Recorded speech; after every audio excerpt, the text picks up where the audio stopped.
ಬರದ ನಡುವೆ ಕರುನಾಡಿಗೆ CWRC shock ಕೊಟ್ಟಿದೆ.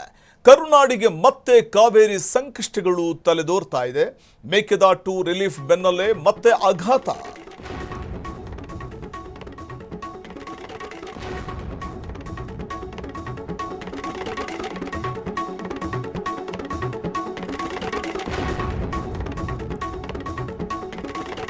ತಮಿಳುನಾಡಿಗೆ ನೀರು ಹರಿಸುವಂತೆ ಸಿಡಬ್ಲ್ಯೂಆರ್ಸಿ ಸೂಚನೆಯನ್ನ ನೀಡಿದೆ.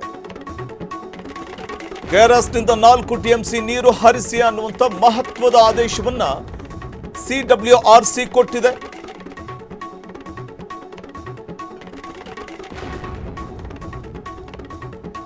ಮುಂದಿನ 15 ದಿನ ನೀರು ಹರಿಸುವಂತೆ ಸೂಚನೆಯನ್ನ ನೀಡಿದೆ. ಕಾವೇರಿ ನೀರು ನಿರ್ವಹಣಾ ಸಮಿತಿ ಸಭೆಯಲ್ಲಿ ಈ ಅನುಮೋದನೆ ಸಿಕ್ಕಿದೆ.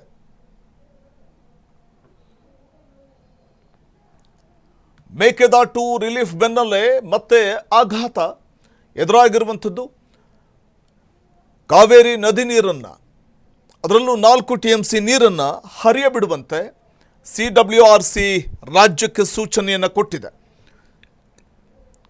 ಕಾವೇರಿ ನೀರು ನಿಯಂತ್ರಣ ಮಂಡಳಿ ತಮಿಳುನಾಡಿಗೆ ಮುಂದಿನ 15 ದಿನಗಳ ಕಾಲ ಪ್ರತಿದಿನ 3000 ಕ್ಯೂಸೆಕ್ ನೀರನ್ನು ಹರಿಸುವಂತೆ ಆದೇಶವನ್ನು ಹೊರಡಿಸಿದೆ. ಕರ್ನಾಟಕದ ತೀವ್ರ ವಿರೋಧದ ನಡುವೆಯೂ ಕೂಡ ಈ ನಿರ್ಧಾರವನ್ನು ಮಾಡಿದೆ. ಅದರ ಒಂದು ಮುಖ್ಯ ಸ್ಪಷ್ಟನೆ ಅಂತಂದರೆ ನಾವು ಗಮನಿಸ್ತಾ ಹೋಗಬಹುದು. ಕರ್ನಾಟಕದಲ್ಲಿ ಹಲವಾರು ಕಡೆಗಳಲ್ಲಿ ಬರ ಇದೆ.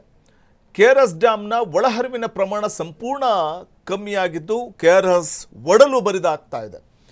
ಕೆಆರ್ಎಸ್ನ ನೀರು ಮೈಸೂರು, ಮಂಡ್ಯ, ರಾಮನಗರ ಮತ್ತು ಬೆಂಗಳೂರು ಭಾಗಕ್ಕೆ ನಾವು ಕುಡಿಯೋದಕ್ಕೆ ಬೆಂಗಳೂರಿಗೆ ನೀರು ಬಳಕೆ ಮಾಡುವಂಥದ್ದು ನಾವು ನೋಡ್ತೀವಿ. ಅಥವಾ ಮೈಸೂರು, ಮಂಡ್ಯ ಭಾಗದಲ್ಲಿ ಅಥವಾ ರಾಮನಗರ ಭಾಗದಲ್ಲಿ ಕೃಷಿ ಚಟುವಟಿಕೆ ಮತ್ತು ಕುಡಿಯೋದಕ್ಕೂ ಕೂಡ ಕೆಆರ್ಎಸ್ ಡ್ಯಾಮ್ನ ನೀರನ್ನೇ ಆಶ್ರಯಿಸಿರುವಂಥದ್ದು ಗೊತ್ತಿರುವಂಥ ವಿಚಾರ. ಇದೆಲ್ಲದರ ನಡುವೆ ತಮಿಳುನಾಡಿಗೂ ಕೂಡ ನೀರನ್ನು ಹರಿಬಿಡಬೇಕಾದಂಥ ಒಂದು ಪರಿಸ್ಥಿತಿ. ಆದರೆ ಜಲಾಶಯದಲ್ಲಿ ನೀರಿದ್ದರೆ ನೀರನ್ನು ಹರಿಬಿಡಬಹುದು. ಆದರೆ ಕೆಆರ್ಎಸ್ ಡ್ಯಾಮ್ನ ಒಡಲು ಬರಿದಾಗ್ತಾ ಇದೆ. ಇಂಥ ಸಂದರ್ಭದಲ್ಲಿ ಕೂಡ 4 ಟಿಎಂಸಿ ನೀರನ್ನು ಹರಿಬಿಡಿ ಅಂತ ಹೇಳಿರುವಂಥದ್ದು ಸಿಡಬ್ಲ್ಯೂಆರ್ಸಿ.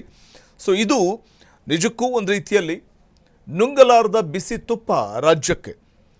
ಈ ವಿಚಾರದಲ್ಲಿ ನಾವು ಗಮನಿಸ್ತಾ ಹೋಗಬಹುದು. ಕಾವೇರಿ ನೀರು ನಿಯಂತ್ರಣ ಸಮಿತಿ ತಮಿಳುನಾಡಿಗೆ ಮುಂದಿನ 15 ದಿನಗಳ ಕಾಲ ಪ್ರತಿದಿನ 3000ಕ್ಕೂ ಹೆಚ್ಚು ನೀರನ್ನು ಹರಿಸುವಂತೆ ಶಿಫಾರಸು ಮಾಡಿದ್ದು, ಕರ್ನಾಟಕದ ವಿರೋಧದ ನಡುವೆಯೂ ಕೂಡ ಈ ನಿರ್ಧಾರ ಹೊರಬಿದ್ದಿದೆ. ಮೇಕೆದಾಟು ರಿಲೀಫ್ ಬೆನ್ನಲ್ಲೇ ರಾಜ್ಯಕ್ಕೆ ಆಘಾತ ಎದುರಾಗಿದೆ.